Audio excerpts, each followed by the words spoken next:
नमस्कार, मैं हूं नीलू। तो ईरान के साथ अब भारत खड़ा हो गया है।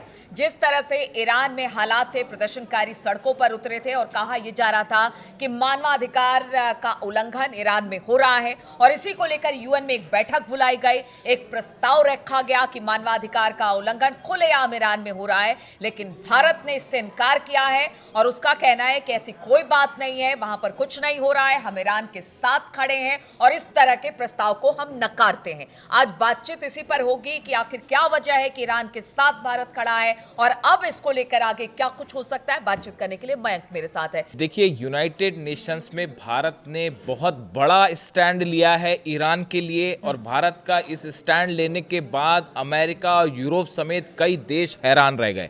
देखिए, पहले आपको पूरी खबर समझाएं कि यूएनएचआरसी यानी संयुक्त राष्ट्र मानवाधिकार परिषद जो होती है यूएनएचआरसी, इसमें कल एक प्रस्ताव लाया गया और इस प्रस्ताव में ये कहा गया कि ईरान में मानवाधिकारों का उल्लंघन हो रहा है, इसलिए ईरान की निंदा की जानी चाहिए और ईरान के खिलाफ सख्त एक्शन लिए जाने चाहिए। ऐसा प्रस्ताव रखा गया सामने और इसमें 47 देश जो इसके सदस्य हैं वो इन्होंने इसमें इसकी वोटिंग भी हुई और वोटिंग में इसमें हिस्सा लिया 47 देशों में। अब देखिए, गौर करने वाली बात यह है कि इसमें 25 देश ऐसे रहे जिन्होंने इस रेजोल्यूशन के फेवर में वोट किया, यानी जो ईरान के खिलाफ रहे। 47 में से 25, 14 देश ऐसे रहे जिन्होंने वोट नहीं किया और बाकी के जो देश रहे उन्होंने ईरान का साथ दिया। और जिन लोगों ने ईरान का साथ दिया उसमें भारत भी शामिल है, उसमें चीन भी शामिल है। यानी देखिए, इस मुश्किल की घड़ी में भारत ने यूनाइटेड नेशंस में बड़ा फैसला लेते हुए ईरान का साथ दिया है। अब देखिए, हम आपको बताते हैं वो कौन से देश हैं ऐसे जिन्होंने ईरान के खिलाफ वोटिंग करी। उसमें देखिए, आप इसमें कोई हैरान करने वाली बात नहीं थी, सब मान के चल रहे थे। फ्रांस, मैक्सिको, दक्षिण Korea, America, Germany, Britain, Japan, Netherlands, Spain, Italy, Australia, Canada, Sweden, ये सब वो यूरोपीय देश हैं जिन्होंने मुखालफत की है। स्नैपबैक सैंक्शंस भी लगाए हैं, अमेरिका ने भी सैंक्शंस लगाए। तो ये वो तमाम देश हैं जो ये चाहते थे यूनाइटेड नेशंस में कि ईरान के खिलाफ सख्त कार्रवाई होनी चाहिए। तो उन्होंने इस रेजोल्यूशन के समर्थन में वोट किया कि भाई ईरान के खिलाफ कार्रवाई हो और उन्होंने मानवाधिकार का उल्लंघन किया है। जबकि देखिए, कई देश ऐसे रहे, 14 देश ऐसे रहे कि जो कि इससे दूर रहे, जिन्होंने वोटिंग ही नहीं की। अब इसमें कौन कौन शामिल रहा? वोटिंग से दूर रहने वालों में Brazil, Argentina, Indonesia, Malaysia, Saudi Arab, UAE, Qatar, तुर्की, मिस्र, नाइजीरिया, दक्षिण अफ्रीका, बांग्लादेश, थाईलैंड, फिलीपींस। मतलब अरब के देश। हाँ, ये वो देश रहे जो तटस्थ रहे। अब देखिए, 7 देश ऐसे रहे जिन्होंने ईरान का साथ दिया और उसमें सबसे प्रमुख नाम रहा हिंदुस्तान, भारत और चीन। ये दोनों देशों ने ईरान का साथ दिया, इस प्रस्ताव के खिलाफ वोट किया और यह कहा कि ईरान के खिलाफ कोई कार्रवाई नहीं होनी चाहिए। अब भारत की इस रुख की वजह क्या है? भारत का कहना ऐसा है कि ईरान में जो प्रदर्शन हो रहे हैं ये ईरान का आंतरिक मामला है, ये ईरान का इंटरनल मैटर है और इसमें किसी को दखल देने का कोई अधिकार नहीं है।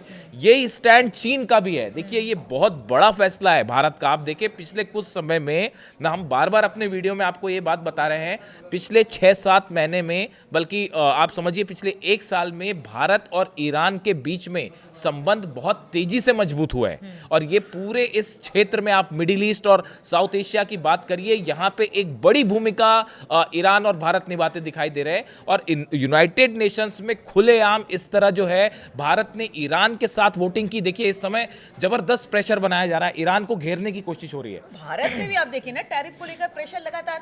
अभी कहा यह गया कि अगर ईरान के साथ जो व्यापार करेगा उस पर भी, और सब जानते हैं कि भारत और ईरान के बीच में व्यापार होते हैं। हाँ, पहले तेल बहुत ज्यादा मंगाया जाता था, अब नहीं। चाबहार को लेकर भी बहुत सारी बातें हैं। तो और खास तौर पर पाकिस्तान और भारत का जब युद्ध हुआ था तो ईरान ने भी जो स्टैंड लिया था भारत के लिए, वो भी बड़ी बात है। ये अपने आप में ईरान उन देशों में शामिल रहा कि जब भारत के ऊपर रूस से तेल ना खरीदने का दबाव डाला गया तो ईरान वो देशों में शामिल रहा जिसने सबसे पहले ये कहा कि हम आपको अपना ऑयल बेचने के लिए तैयार हैं, आपको जितनी जरूरत होगी हम ऑयल देंगे आपको। आप देखिए, इसके बाद अब्बास अराक्ची साहब भारत के दौरे पर भी आए, जबकि पाकिस्तान के साथ युद्ध चल रहा था, उस बीच में उन्होंने भारत का दौरा किया। अभी वो इस महीने भी भारत आने वाले थे, 14 तारीख को, शायद 14 जनवरी को ही, 14 या 15 जनवरी का उनका दौरा होना था भारत का, और चाबहार पोर्ट को लेकर बड़ी डील होने वाली थी, बड़ी बात होने वाली थी। लेकिन फिर ईरान में हालात आप सब देख ही रहे हैं, उसकी वजह से उनका दौरा फिलहाल टाल दिया गया।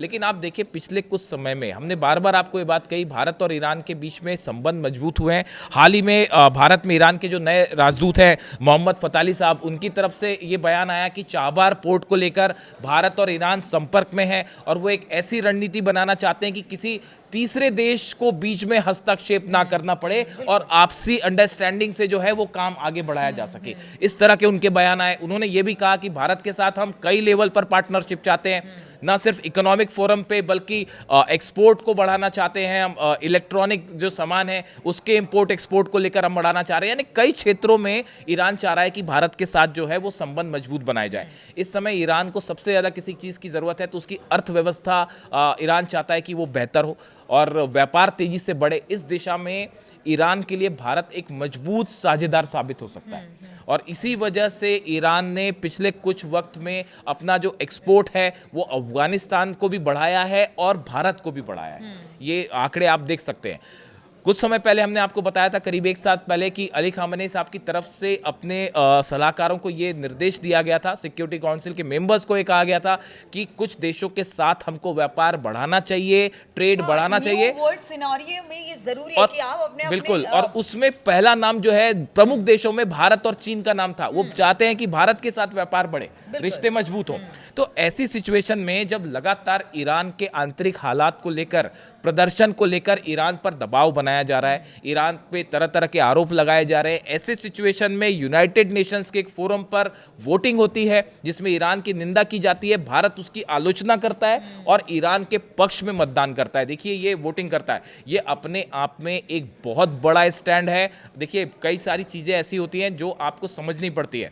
पिछले 6 महीने में इस पूरे मिडिल ईस्ट में भारत ईरान के रिलेशंस में बड़ा बदलाव आ रहा है, बड़ा बदलाव आ रहा है और ये आने वाले समय में ये बताता है कि ये दोनों देश जो हैं इनकी अंडरस्टैंडिंग, विश्वास एक दूसरे पर बढ़ रहा है और ये धीरे धीरे रिफ्लेक्ट भी होगा। आप आगे देखें, ये जो बायलैटरल रिलेशंस हैं, ना सिर्फ इसमें बल्कि आप आसपास के देश देखें, हमेशा ईरान की तरफ से ये बयान आया कि हम हमेशा चाहते हैं कि भारत के साथ जो है वो शांतिपूर्ण संबंध रहें, भारत के पड़ोसी से भी शांतिपूर्ण संबंध रहें। यानी हाँ, ईरान ने हमेशा कभी भी ऐसी सिचुएशन खड़ी रही तो ईरान भारत के साथ खड़ा रहा। ईरान की तरफ से कभी ऐसा कोई कदम नहीं उठा जो भारत के खिलाफ हो। इसलिए मैंने भारत पाकिस्तान का जिक्र किया, जब पीछे आतंकवादी घटना है उसकी कड़ी निंदा ईरान, उन्होंने कड़ी निंदा की। तो देखिए ये कुल मिला के स्थिति ये है कि भारत और ईरान के बीच संबंध तेजी से मजबूत हो रहे हैं और ये यूनाइटेड नेशंस में जिस तरह से फैसला लिया। तो अब ये बताइए मयंक, अब यूएन में जैसे खड़े होकर भारत ने वोट कर दिया कि नहीं हम तो ईरान के साथ हैं, ईरान में जो हो रहा है उसका आंतरिक मामला, अब ऐसे में क्या सिचुएशन बनता दिख रहा है? क्योंकि देखिए ट्रम्प तो वो हैं कि जिनको लगता है कि अगर किसी ने किसी के पक्ष में खड़े होकर कुछ कह दिया तो उन्हें लगा कि सीधे हम पर हमला है। अब तो देखिए किस तरह से दो चीज़ें हैं। भारत ने एक बात तो हमेशा शुरू से साफ करके चला है भारत कि नेशनल इंटरेस्ट पहले है और हम अपने नेशनल इंटरेस्ट के हिसाब से ही फैसले लेंगे और ईरान के मामले में भारत का ये मानना है कि ये उनका इंटरनल मैटर है और ईरान के मामले में हस्तक्षेप करने की किसी को कोई ज़रूरत नहीं है। अब देखिए जहाँ तक सवाल है कि आगे क्या होना है, जैसे कि खबरें आपने भी देखी हैं कि पिछले 2 दिन में फिर से ईरान में प्रदर्शन बढ़े हैं। इस तरह की खबरें आई हैं कि ईरान के कई इलाकों में फिर से प्रदर्शन हुए हैं। ईरान की तरफ से बड़े सारे ऐसे लोगों को गिरफ्तार किया गया है जिनको मोसाद का एजेंट करार दिया गया है, जो कि जिनके लिए फंडिंग हो रही थी और बड़े सारे सबूत अब सामने आने लगे हैं। बताया जाता है कि ईरान के मॉस्क में जो आगजनी हुई, हिंसा हुई, उसके बाद ये एक बड़ा इन्वेस्टिगेशन हुआ कि आखिर ये कौन लोग थे जिन्होंने मस्जिदों को आग लगाई और बाद में बात निकल के ये सामने आई कि इसमें बड़े सारे लोग ऐसे थे जिनके लिए बड़ी फंडिंग हुई है विदेशों से और उनको काफ़ी डॉलर्स पेमेंट की गई, हज़ारों और लाखों डॉलर्स में पेमेंट की गई है कि ताकि आप ईरान को अनस्टेबल करें और इसको लेके अब तमाम सबूत जो है वो ईरान ने सामने रखने शुरू कर दिए हैं। इसी बीच में एक बार फिर ईरान में IRGC जो है उसने इन तमाम प्रदर्शनकारियों को कंट्रोल कर दिया है और फिलहाल हालात ऐसे हैं कि जो शुरुआत में जिस तरह की बातें हो रही थी कि ईरान में एकदम गृहयुद्ध जैसी स्थिति है, अब फिलहाल ऐसी कोई स्थिति वहाँ पे नहीं है, बल्कि वॉर को लेकर हमने देखा जिस तरह से कि बड़ा सेना का डिप्लॉयमेंट हो रहा है।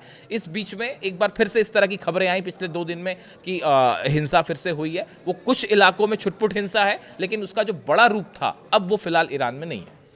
चलिए देखिए, तो जिस तरह से ईरान के साथ भारत खड़ा है और बहुत सारे ऐसे देश, खास तौर पर चीन की बात की जाए, वो खुलकर ईरान के साथ खड़ा है और अमेरिका जिस तरह से धमकी ईरान को देख रहा है, उसमें ये बहुत बड़ी बात कही जा सकती है। क्योंकि देखिए, अब वर्ल्ड ऑर्डर तेजी से चेंज हो रहा है, सब अपने अपने हितों की बात करते हैं। आगे क्या होगा इसको लेकर, क्या किसी तरह का बयान ट्रंप का आएगा, इस पर लगातार हमारी नजर बनी रहेगी।